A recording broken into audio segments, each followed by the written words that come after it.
Welcome to Doc on Duty at today meron tayong nakakalungkot na sulat na natanggap mula sa ating viewer si Brenda Canaleta.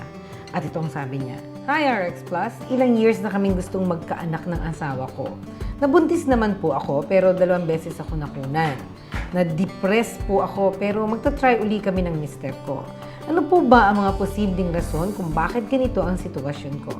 Thank you po. Okay, Mrs. Canaleta, buti na lang at sumulat ka sa amin dahil nakakuha kami ng expert from the Los Santos Medical Center para sagutin ang iyong tanong. Hello, Doc Cecil. Thank you for joining me in discussion of the problem of Miss Brenda. No? Ang tinatanong niya is yung reason, no? Bakit ganito? Maraming reasons, no? For instance, pwede kasing may medical condition si Brenda, no? Like thyroid problem, no? Diabetes, marami. Pero isa sa pinaka upcoming, hindi na siya upcoming kasi 1950s pa, alam na natin tong condition na to as early as that. Ang tawag ay antiphospholipid antibody syndrome. No?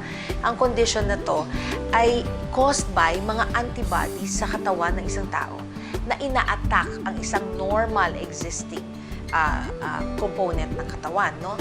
At any part that they would wish to attack at a certain point. Ito yung tinatawag nating autoimmune disorder, no?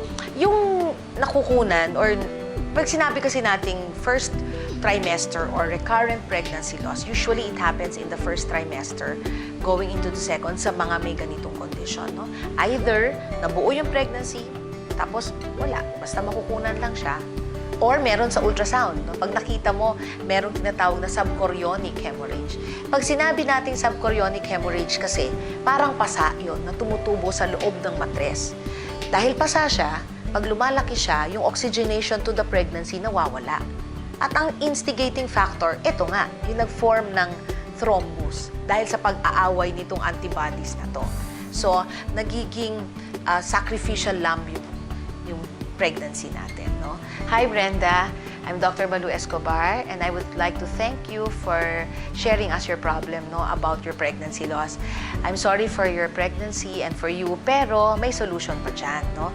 It would be good for you to start the consultation kasi pwede ka pa naman talagang magkaroon ng babies after this if and when properly treated. Thank you very much, Doc. At sana makatulong ang mga sinabi ni Doc sa iyo, Mrs. Canaleta, para naman magkaanak ka na.